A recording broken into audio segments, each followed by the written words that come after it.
తెలుగు సినీ పరిశ్రమలో content oriented సినిమాలతో ప్రత్యేక గుర్తింపు తెచ్చుకున్న హీరో శ్రీవిష్ణు మరోసారి కొత్త కాన్సెప్ట్తో ప్రేక్షకుల ముందుకు వచ్చాడు. 'మృత్యుంజయ్' అనే క్రైమ్ థ్రిల్లర్ మూవీతో ప్రేక్షకులను అలరించే ప్రయత్నం చేశాడు. టీజర్, ట్రైలర్ నుంచే ఈ సినిమా కమర్షియల్ ఫార్మాట్కు భిన్నంగా ఉంటుందని తెలిసింది. మరి ఈ సినిమా ఎంతవరకు ఆకట్టుకుంటుంది అనేది ఇప్పుడు చూద్దాం. ఇక కథ విషయానికి వస్తే, జై అలియాస్ మృత్యుంజయ్ పాత్రలో శ్రీవిష్ణు కనిపిస్తాడు. హైదరాబాద్లోని ఓ పత్రికలో మార్కెటింగ్ విభాగంలో పనిచేసే జై క్రైమ్ రిపోర్టర్ కావడం లక్ష్యంగా ముందుకెళ్తాడు. కానీ ఆ అవకాశం అతనికి దక్కదు. దీంతో ఎవరైనా చనిపోతే వారి కుటుంబ సభ్యులను కలుసుకొని వారి గురించి తెలుసుకొని వారిలా నటిస్తూ పత్రికలో ప్రకటనలు వేయించే పని చేస్తుంటాడు.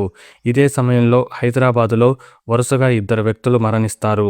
ఆ మరణాలు ఒకే విధంగా ఉండటంతో జైకి అవి సహజ మరణాలు కావని అనుమానం కలుగుతుంది.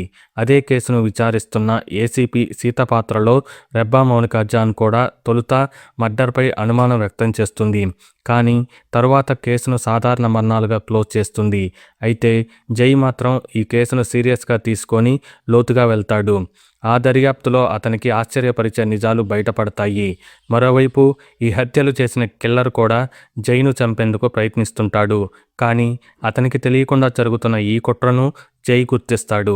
చివరికి ఆ కిల్లర్ ఎవరు, అతని నుంచి జై ఎలా మృత్యుంజయ్గా నిలిచాడు అనేదే కథలో ప్రధాన అంశం. ఓవరాల్గా చూస్తే మృత్యుంజయ్ ఒక డీసెంట్ క్రైమ్ థ్రిల్లర్గా ప్రేక్షకులను మెప్పిస్తుంది. శ్రీవిష్ణు కొత్త జోనర్ ఎంచుకోవడంతో పాటు తన పెర్ఫార్మెన్స్తో ఆకట్టుకుంటాడు.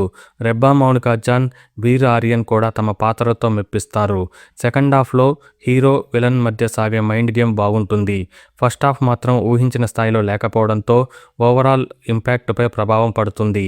క్రైమ్ థ్రిల్లర్ను ఇష్టపడేవారు ఈ సినిమాను ఓసారి ట్రై చేయొచ్చు. ఇక మరిన్ని లేటెస్ట్ ఇంట్రెస్టింగ్ మూవీ అప్డేట్స్ కోసం ఛానల్ను సబ్స్క్రైబ్ చేయండి.